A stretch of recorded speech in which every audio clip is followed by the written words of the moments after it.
When you lose touch with inner stillness, you lose touch with yourself.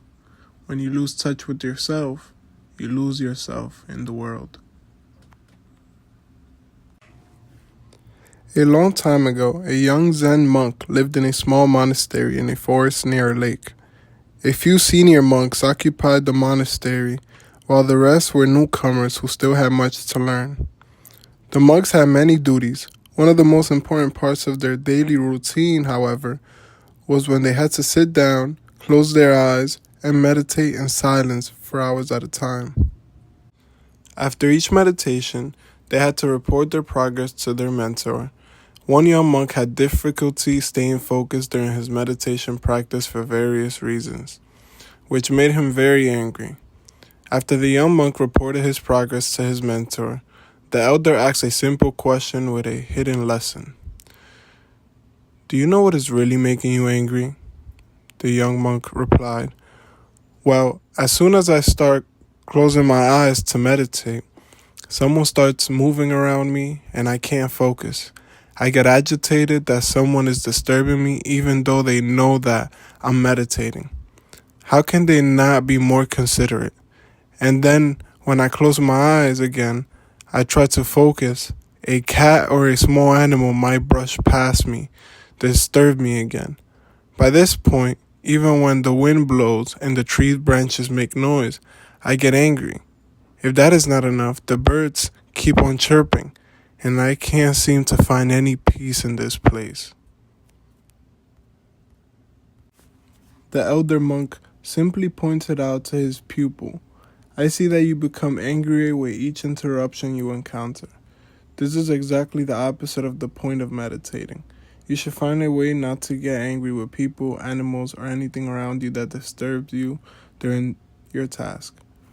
After their consultation, the young monk left the monastery and looked around to find a place that would be quieter so that he could meditate peacefully. He found such a place at the shore of a lake nearby. He brought his mat, sat down, and started meditating, but soon a flock of birds splashed down in the lake. Hearing the noise, the monk opened his eyes in rage. Even though the bank of the lake was quieter than the monastery, things were still disturbing his peace, and he got angry again. But even though he didn't find the peace he was looking for, he kept returning to the lake. Then one day, the monk saw a boat tied to the end of a small pier. "Why don't I take the boat, row it down to the middle of the lake, and meditate there?" he thought. "In the middle of the lake, there will be nothing to disturb me." He rowed the boat to the middle of the lake and started meditating. As he expected, there was nothing in the middle of the lake to disturb him, and he was able to meditate the whole day. At the end of the day, he returned to the monastery. This continued for a few days, and the monk was thrilled that he had finally found a place to meditate in peace. He didn't feel angry, could calmly continue the meditation practice. Then one day, when the monk was meditating in the middle of the lake, he heard water splashing and felt the boat rocking. He started getting upset that even in the middle of the lake, someone was disturbing him. Opening his eyes, he saw a boat heading straight towards him. He shouted, "Steer your boat away or you will hit my boat." But the other boat kept coming directly at him.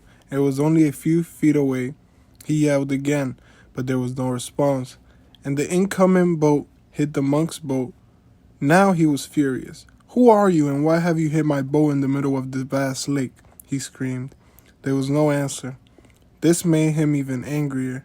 He stood up to see who was in the other boat, and to his surprise, he found no one in the boat.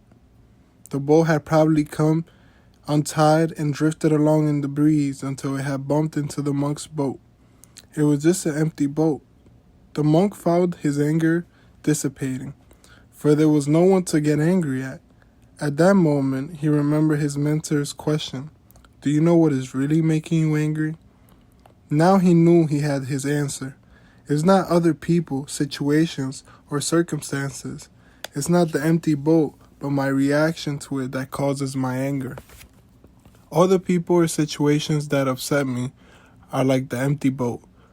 Without my reaction, they have no power over me. They don't have the power to make me angry." The monk then rowed the boat back to the shore. He returned to the monastery and started meditating along with the others. There were still noises and disturbances, but he treated them as empty boats and continued meditating peacefully. When the elder monk saw the difference, he said to the young monk, "I see that you have found what is really making you angry, and you have overcome that.